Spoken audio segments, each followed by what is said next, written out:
"You're not one of us anymore," my dad wrote. "Don't show your face here again."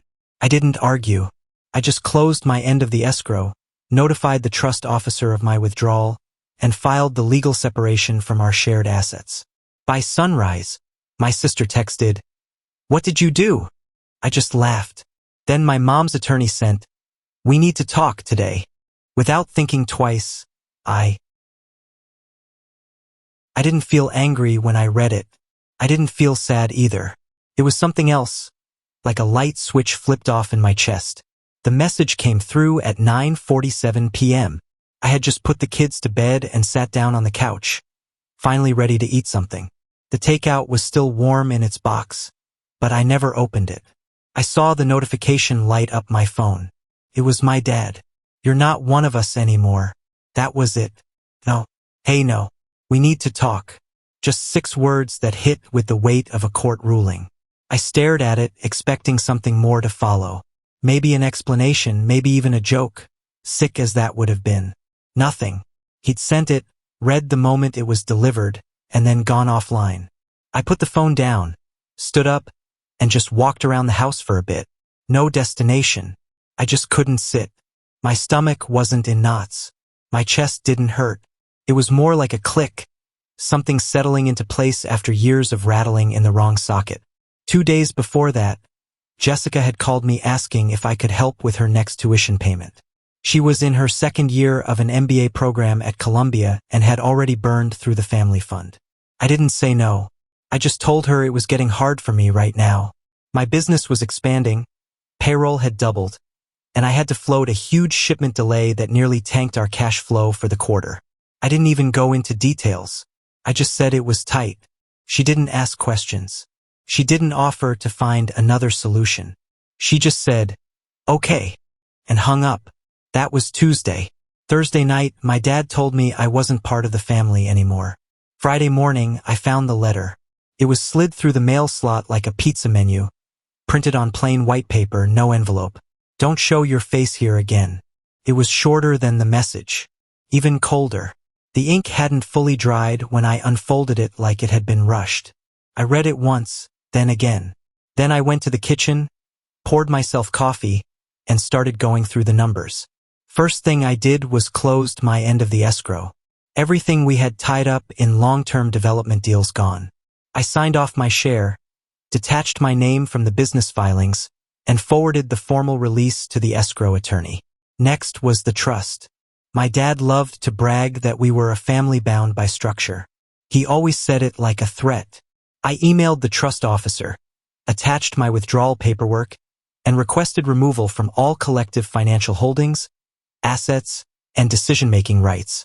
By 3 p.m., he replied, "Are you sure you want to do this?" I didn't answer.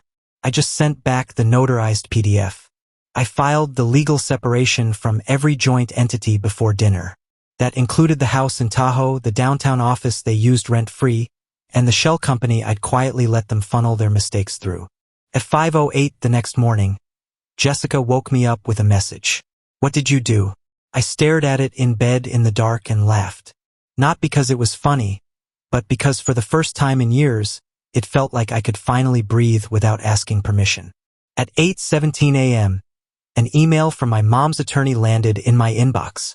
"We need to talk today." So I drove over. No heads up. Just walked in. He looked like he hadn't had his coffee yet. His tone was smooth, but his hands gave him away, shuffling papers too quickly, glancing at a screen that probably had a dozen red flag alerts from their bank. He asked if I'd consider putting a hold on the separation. Said things were moving too fast, that maybe emotions were high. I told him there was nothing emotional about this. My involvement ended when they made it clear I was just a resource, not a person. What they didn't understand, what they never even thought about, was that nearly everything they relied on came through me. Not just money, structure, access, my dad's landscaping supply business, funded by my private credit line. He never would have gotten the loan with his own name after that IRS mess 10 years ago. Jessica's school paid through extensions tied to my business's collateral. She never knew that my mom's nonprofit survived on monthly auto deposits she probably thought came from family holdings. They didn't. They came from me quietly, automatically. The first time I said it was hard, they cut me out. So now I'm cutting them off. I walked out of the lawyer's office without shaking his hand. He didn't stop me, just said, "Please don't make any more decisions until we talk again." I didn't promise him anything because the decisions had already been made. They just didn't know what those decisions were going to cost them yet. By Monday morning, the cracks started showing. Jessica was the first. She blew up my phone before 8 a.m. calls, messages, voice notes. One text stood up more than the rest. "What did you do? My account's frozen. I can't even transfer rent. Fix it." I stared at it for a minute before putting my phone down. There was nothing to fix. Not anymore. Her apartment in Manhattan wasn't cheap. I knew that because I'd co-signed the lease 2 years ago when she decided living on campus was too depressing. The monthly wire from my personal account always hit on the 25th. Not this month. The transfer rule had been deleted along with every other scheduled payout connected to me. At 11:12 a.m., I got a call from Greenspine's bank, Wells Fargo Commercial Division. A woman named Melissa asked if I was confirming the new status of the company card. I told her yes. She paused and asked if I wanted to notify the other card holders. I told her no. They'd find out soon enough. See, Greenspine wasn't my dad's company in the ways he thought it was. He'd been the founder, but the business loan, my signature, the vendor accounts set up through my network, the corporate credit, all under my credit umbrella. When he booted me out, he forgot the paperwork still said otherwise. At 1 p.m., Jessica tried again. The tone had changed. She wasn't shouting anymore, just typing faster. "Okay, just tell me what I need to do. I need access back. Please." I didn't reply. She never asked me once in all these years how I was managing to keep up. She never asked what toll it took. Every time I hesitated, she made it personal. Said I didn't care about her future. When I said I couldn't help this time, they didn't ask what was going on. They just erased me. Now they were realizing I was the system they depended on, not just a plug in it. By 3 p.m., my mom's attorney called again. He wasn't composed this time. He asked if I'd be willing to sign a temporary freeze reversal just to buy time to stabilize the trust. I told him no. He asked what it would take to negotiate. I told him he was too late. My phone buzzed again at 4:30 p.m. A one-line email from my dad. "Fix this now." No greeting, no explanation, just that.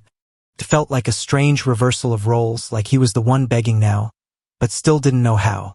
He used to call me the quiet one because I didn't argue. I just worked, made things happen. I think he thought that silence meant loyalty, that I'd always be around. But it was never loyalty. It was restraint. And that's different. By nightfall, the family group chat was dead. Not even my mom posted her usual end-of-day photo of the dinner table. That quiet used to bother me. Made me feel like I was on the outside of something I kept paying to be part of. But this time, the silence felt earned. I didn't belong in that group anymore. Not because they pushed me out, but because I had finally walked away. And for the first time, I didn't feel guilty. I felt free.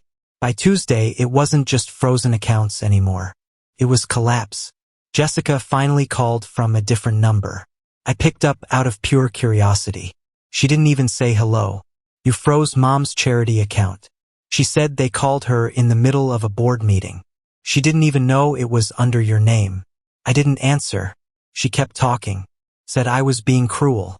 Said I was punishing people who loved me. I waited for her to say one honest thing, just one.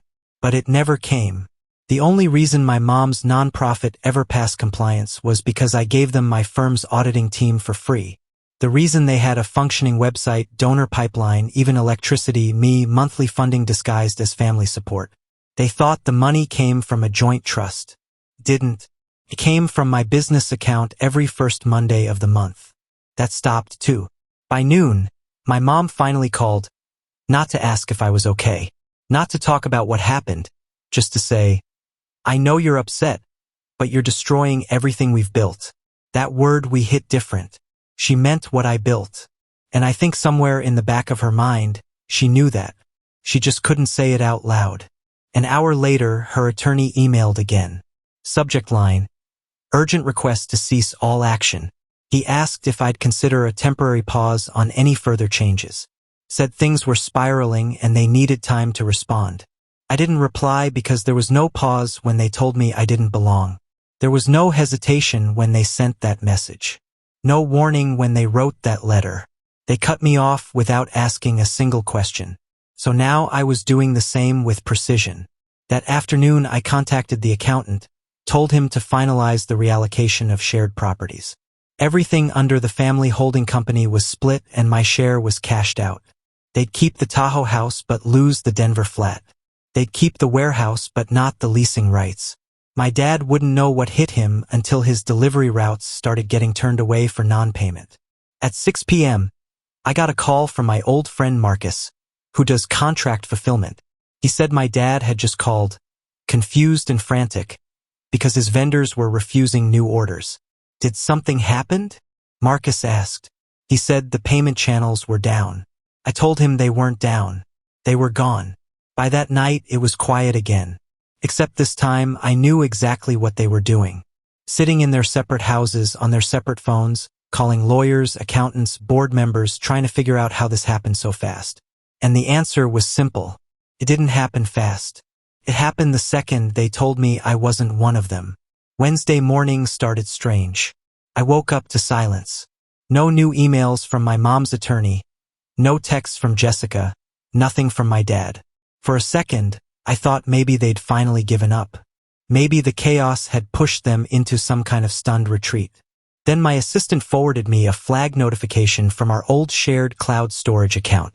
An attempt had been made at 3:19 a.m. to reset the admin password using one of my old backup emails. An email only 3 people ever had access to. Me, my dad, and the trust officer. I checked the IP log. It was Jessica's address. So now they were trying to dig their way back in. The thing was, I'd already migrated everything to new infrastructure, clean servers, segmented permissions, but I hadn't deleted the old system yet because there was one thing left in there, a folder I'd labeled Frostline. It was a quiet insurance policy, copies of contracts, financial records, and internal memos that no one thought I had. Things they'd done in my name under the table years ago. Things that wouldn't look great to the IRS or the licensing board. They probably thought they could get in, delete it, pretend none of it ever existed. Instead, they triggered the autolock. Jessica called 5 minutes later, voice sharp, demanding to know what Frostline meant. She said she didn't open it, that she just saw the name, but I knew her. She wouldn't have called unless she saw something that made her panic. I hung up without answering. At noon, I got a text from the trust officer. First contact since the initial withdrawal. It just said we should talk in person. I agreed to meet him at his office downtown. He looked exhausted. Said the family had called 3 emergency meetings, each one more chaotic than the last. My dad was apparently on the verge of liquidating a chunk of his business to cover payroll. My mom had 2 board members resigned from her nonprofit after seeing the frozen funds. Jessica had already tried applying for a private loan and been denied. Then he looked at me and said something I didn't expect. She tried to blame you for the charity's audit issues. I blinked. He nodded. Said you controlled the books, that you were hiding things. But you weren't, were you? I told him, no, I wasn't hiding anything. I was just done cleaning up their messes. Then he surprised me again. He handed me a small black flash drive. This is from your grandfather's archive. He left it with the trust a few years before he died. Said it was for the one who walks away first. I think that's you. I didn't say anything. I just took it. Back at home, I plugged it into my offline machine. It contained one folder, a series of scanned letters, personal ones. Letters from my grandfather to my father, to my mother, and to me. He'd seen it all coming. The control, the entitlement, the slow financial drain. And in the final letter addressed to me by name, he wrote, if you're reading this, you've already made the hard choice. Don't let them back in. Not again. Not even once. I sat there for a long time after that. The man had been gone for almost 6 years, and he still understood me better than anyone in that family ever had. So, I followed his advice, and by nightfall I made one final move. I transferred ownership of the only remaining family asset still partially in my name, the vacation house in Carmel, to a private holding company. One that I controlled. My parents used it every spring. I changed the locks, sent the deed transfer confirmation directly to their inboxes. At 8:07 p.m., my mom called for the first time all week. I let it ring. Thursday started quiet, almost too quiet. No emails, no texts, no new voicemails, just stillness, like they'd collectively decided to hold their breath. Then, around 10:30 a.m., the doorbell rang. I wasn't expecting anyone, but I already knew who it was before I checked. My mom stood outside with a bakery box in her hands. No coat, no purse, just the box and that familiar practice smile she wore whenever she wanted something but didn't want to ask for it directly. I didn't open the door. I just watched from behind the curtain as she stood there for nearly 5 minutes without knocking. At one point, she looked at the door like she expected it to open on its own. Then she set the box down gently, smoothed her sweater, and walked back to her car. Inside were 2 blueberry muffins from that overpriced place she never used to care for until I bought her a gift card there 2 birthdays ago. Tucked beneath the lid was a note. "Let's talk. We miss you." I didn't even bring the box inside. I threw it straight into the outside trash. By lunchtime, Jessica had switched tactics. She sent an email longer than anything she'd ever written me before. She said she'd been stressed, that we all said things we regretted, that none of them thought things would go this far. She mentioned family memories, things we did as kids, how she missed having me around. But what stood out wasn't what she said. It was what she didn't. No mention of that first message from Dad. No apology, just a soft rewrite of the facts. Like we'd all been swept up in a misunderstanding. And somehow I was also to blame. At 2:50 p.m., a notification popped up from the Caramel Properties smart lock system. Someone had tried to unlock the gate with an expired code. The last 4 digits were my dad's birthday. They were testing, seeing if they still had access. They didn't. At 4:00 p.m., my dad finally broke his silence. Not with an email or a call, but an old-school voicemail from a number I didn't recognize. "Son," he started, and then nothing for a few seconds. I could hear a faint echo like he was walking around a room. "We didn't mean for it to go this way. Your mother and we were angry. We thought you were turning your back on us. But this isn't what we wanted." The message ended before he said anything meaningful. I didn't delete it. I just saved it like evidence. That evening, I sat in the kitchen going through restructuring paperwork. My wife sat across from me quietly feeding our youngest.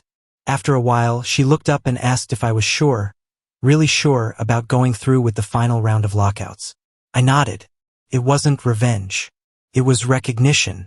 I wasn't destroying anything. I was revealing it. Then at 7:40 p.m., my lawyer called. He sounded amused, like he didn't quite believe what he was reading. They filed a claim on the Caramel House. He said, "Your mom submitted a handwritten note from 5 years ago, claiming you said they could use it whenever they wanted." I remembered that note. I'd scribbled it on a sticky during Thanksgiving one year. It was more of a joke. They were trying to say that meant ownership. "They're getting desperate," he added. I told him to proceed with the counter motion. I wanted every last shared interest dissolved. Not paused, not discussed, dissolved. The funny part, they thought this was about a house or some frozen bank accounts. But the real damage was already done. Not to me, to them. Because the longer this went on, the more people started asking questions. That night, I got a message from Lisa, my cousin, the one who always stayed quiet, always watched from a distance. She wrote, "Jessica's losing it. Your mom's trying to act like nothing's happening. Your dad hasn't come out of his office all day. People are starting to notice what's going on." I sent her back one line. "They wanted me gone. They just didn't expect me to take everything with me because that's what happened. They pushed me out like I was some burden. They forgot I was the reason the whole machine still worked." Now the machine was breaking down and they were starting to realize there was no getting it back. It ended the way these things always do. Too late, too quiet. The doorbell rang at 6:34 p.m. on a Sunday. I opened it without checking the camera because I already knew. My dad stood there holding a large plastic tub full of old photo albums. He looked different. Not older, not frail, just unfamiliar. Like someone who'd been demoted in his own story and hadn't figured out how to rewrite it yet. He didn't say my name. He just nodded toward the tub. "Your mother wanted you to have these." I didn't say anything. He waited. The air between us felt strange. Tense, but not in a dangerous way, like he was standing in the wrong line and knew it, but didn't want to move. I stepped back and let him place the tub down. I didn't invite him in. He didn't ask. Before he turned to leave, he said one more thing. We don't expect anything. Just thought maybe you'd want to see them again. Then he left. Inside the tub were thick albums, peeling pages sticky with time. Childhood trips to Yellowstone. Me holding Jessica in a pool when she was 3. My mom in oversized sunglasses, laughing in the sun. All of it felt like a museum now. Pictures of people who had once played the roles well, but had long since stopped believing in them. Over the next few days, the calls slowed. The emails softened. Even Jessica's tone changed. She sent a carefully worded message saying she understood I needed space and that things got out of hand. She didn't apologize exactly, just hinted at regret like it was a coupon she wasn't sure she wanted to use. But I didn't write back. I was done meeting people halfway when they were the ones who burned the bridge. My mom started sending gifts for the kids, books, puzzles, small notes tucked inside with phrases like, "Thinking of you all and miss my grandbabies." She never used their names. She never asked to see them. It was like she was trying to build something but didn't know how to start without a blueprint. My cousin Lisa visited one afternoon, brought coffee and sat on the porch with me. She said the rest of the family was buzzing. My parents were acting different. Your mom won't stop talking about your daughter's birthday next month.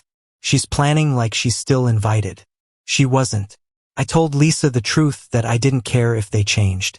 I didn't care if they sent gifts or played nice or pretended to understand.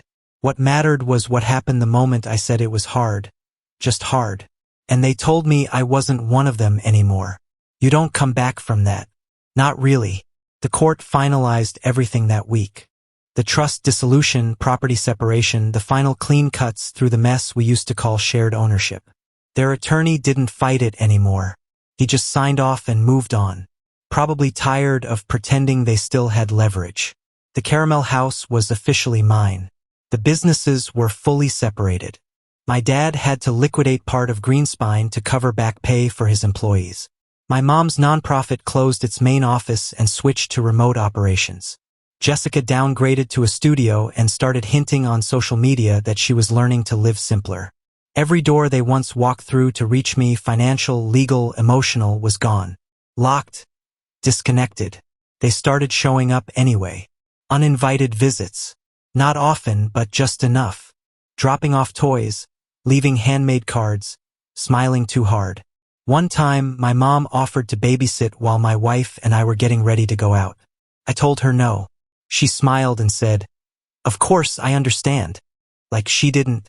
And the worst part, everyone else started turning on me.